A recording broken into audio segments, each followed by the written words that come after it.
Do you ever get those days where you pick up your bass and you're lacking inspiration, you don't really know what to play or where to start? Well, I not only had that this week with my playing, but also with lessons. What am I going to teach? I've got 100 different ideas and I didn't know where to start. So I picked up this bass. This is sitting next to a piano, and I just pick it up every now and again as I'm walking past it and play. And I was doing this kind of thing. I was improvising on it and not really thinking too much about it, and I found that got me out of the rut and it made me feel a bit more creative. So that's what the lesson is going to be today. A few thoughts on, well, how you might improvise in this style, some of the techniques, some of the theory behind it, what key are we in, what chords are we using, all kinds of things like this. Another reason I wanted to talk about this was a Scott's Bass Lessons video I saw where there was a question asked to Joe Dart about how much he relies on music theory when he comes up with his lines, and he basically said not at all. I bet he knows loads about music theory, but that's what he said. He relies more on feel and his ear. Of course, they're very, very important. But nearly everything I'm playing here is based on theory. Okay, there's technique and there's rhythms, and we'll talk about that as well. But straight in, I'm in the key of E minor. And anything that sounds a bit like, bluesy like this is the blues scale. So I'm playing that a bit, and I know those notes in a few different positions. So first up, know your blues scale, E minor blues scale. It really works. Now, the second thing I was relying quite heavily on were the chords within the E harmonic minor scale. Here's where we start to get a bit theory heavy. All this stuff. That's the thing that really inspired me this week. And let's take a look at that, especially on an acoustic bass guitar.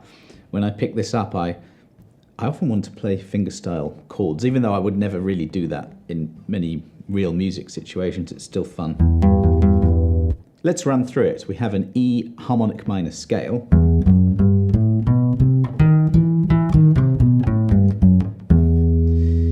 One scale you probably should know is E natural minor, which is this one.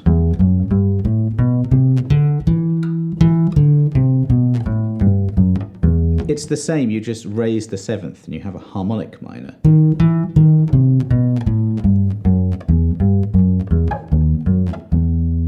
And just playing the notes up and down sounds a bit different, a bit exotic. It's got that sound. The magic for me happens when you harmonize, and that's getting chords building in thirds. So if you play the scale and you just find the first, the third, the fifth and the seventh, you'll have a chord. It's got a minor third and a major seventh. That's why it sounds quite interesting, quite exotic. Now you can do that on every single degree of the scale, and we'll do that right now. I'm not going to give you a sheet for this one, this is just an impromptu lesson, but I do have a very comprehensive music theory for bass players course that goes through the harmony of a harmonic minor scale, a melodic minor scale, a major scale as well, very basic, and loads of other stuff. So I'll put a link to that if you're interested. The second chord, let's just go through them all. That's a minor 7 flat 5. So E minor major 7 is the name of this chord. I was actually using a minor 7 as well. More of that later. F sharp half diminished or minor 7 flat 5. Yes, they all have quite weird names. The third one is quite interesting. Love that sound. It's a major 7th with a raised 5th. The 4 chord, the chord built on the 4th note of the scale, minor 7, really standard, lovely sound there. Then the 5 is a dominant 7, 6 is a major 7. That transition there just sounds very harmonic minor.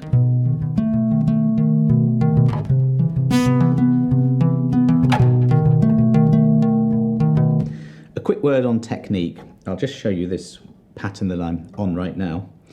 I'm playing a B on the 14th fret of the A string, D sharp on the 13th fret of the D string, that's fingers 2 and 1, and then third finger on the A, 14th fret of the G string. And I'm using my thumb, index and middle fingers to cover each of those strings, the A, D and G. And they're playing free strokes, where you come away from the body of the bass. You can play the notes all together, or separate them out, or play the thumb and then the two others. You can do lots of different combinations. Get fast rolls as well. Then I'm going 1 fret higher and playing a C major 7. I've got a dodgy note on my bass, we might find it now. Oh, that's all right. That's a diminished 7th, and that's the 7 chord. It repeats itself every 3 frets.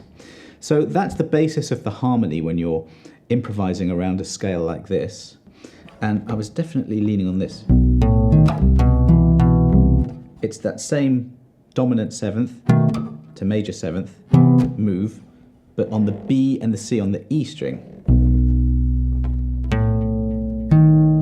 These two are on the same fret, the 7th fret. 1 fret higher, probably little finger. 1 fret higher, that's the major 7th.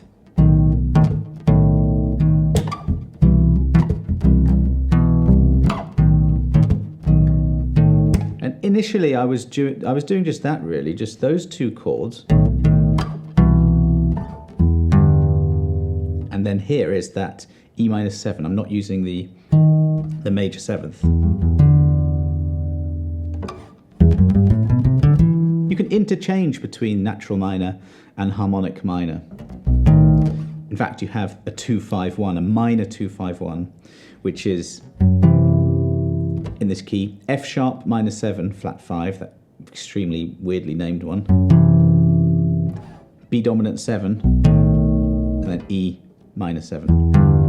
It's a very jazz chord progression. And pop.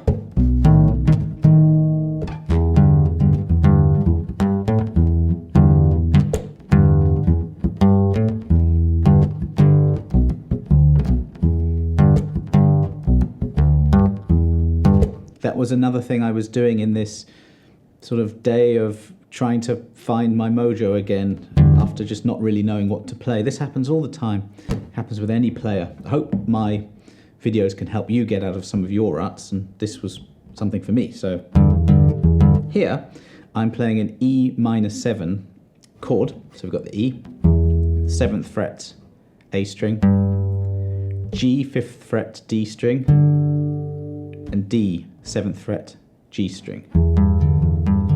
I'm using fingers 3, 1 and 4. Now that longer second finger is already there. It's on the 7th fret of the E string. That's a root 5 bass line.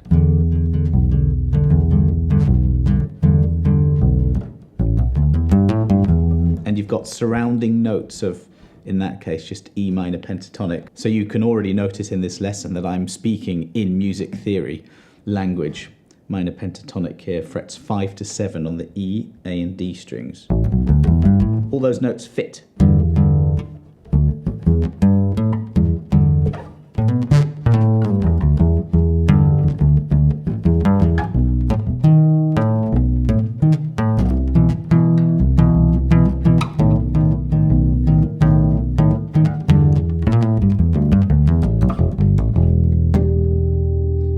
In this key, by the way, you have an open E string. Then you can play the harmonics found on the 5th fret of the D and the G. That always sounds good. This is all blues scale now. And chord progressions, always think in chord progressions.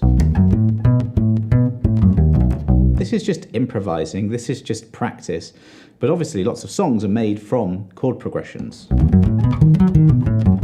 depending on what type of music you listen to, you may never really play this. If you listen to punk or reggae, you're never going to get these chord progressions, but jazz fusion, some metal. B dominant 7th arpeggio I'm playing here.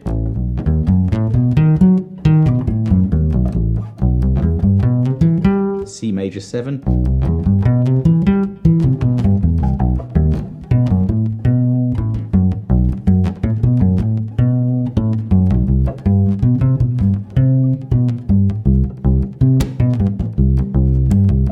I'm not playing chords anymore, I'm just playing chord tones. Root 5, flat 7, octave. On the C, same, root 5, now major 7, octave. These are standard notes found, it's like a formula within this key.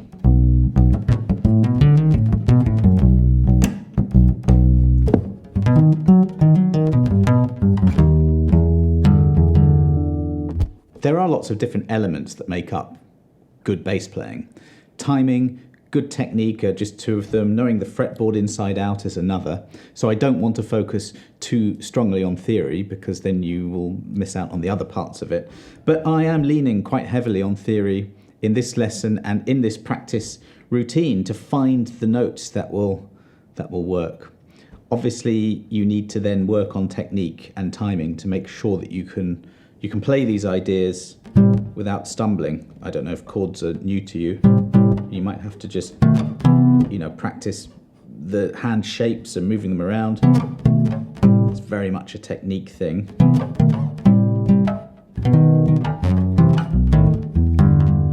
I just find on a bass like this, it's so much fun to do. I've plugged it in today for the lesson, put a little wave CLA guitar, I think, just to give some atmosphere,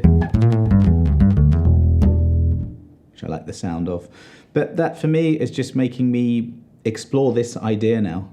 And I also had a drum beat just to keep in time. Timing is so important for bass players. If you focus too much on one thing and not on timing, when you play with a great drummer or you play to a click, then you'll find you're really out. So maybe what I'll do, I won't do any downloads for this lesson apart from the drum beat. If you follow the link below, you'll be able to download that drum beat for free. And it's a weird tempo, like 102 beats per minute or something like that. Play something simple. What would that sound like, actually? Okay, a bit faster than I was thinking. 2, 3, 4.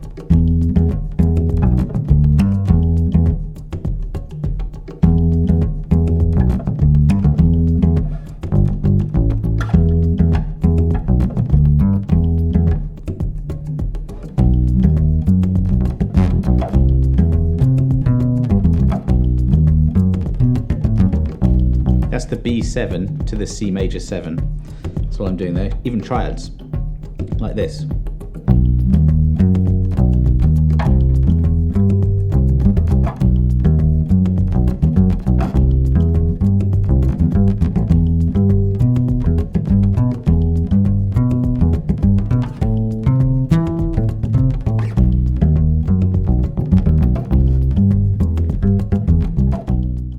Drop a comment down below if you want me to do an entire lesson on what I just did there, just triads, because didn't that sound really cool? That sounded much more like bass playing and much more like music. Triads are so important in bass playing.